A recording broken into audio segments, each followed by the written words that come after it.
A wavelength is the distance in between the repeating units of a wave, as measured from one point on a wave to the corresponding point in the next unit.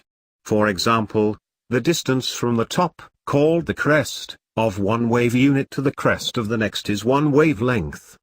In physics notation, wavelength is often designated by the Greek letter lambda. Wavelength is inversely proportional to the frequency of a wave. In other words, the shorter the wavelength is, the more wave units will pass in a given amount of time. A wave is simply energy that moves through a medium. Outside of the context of physics, ocean waves are an excellent example of how waves work. Except where the wave breaks, it is not so much the water that moves as it is energy in the water, which produces an up and down motion that is noticeable a short distance from the shore. Physicists study light and sound waves, as well as waves of other types of energy, and in this context, wavelength is an important factor to define and consider.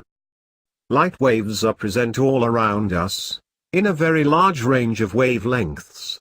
This range is known as the electromagnetic spectrum, a small portion of which is perceived by our eyes as visible light.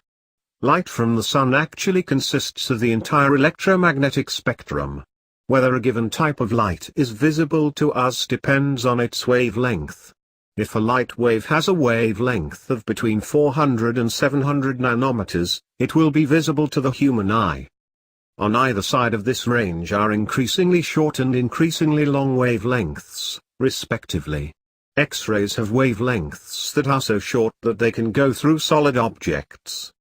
At the other end, some radio waves have wavelengths of 1 mile. 1.6 kilometers, or more. Sound is another form of energy that travels in waves. Sound waves are similar to light waves, in at least two ways. How we perceive them depends on their wavelength, and there are many wavelengths that are too short or too long for us to perceive.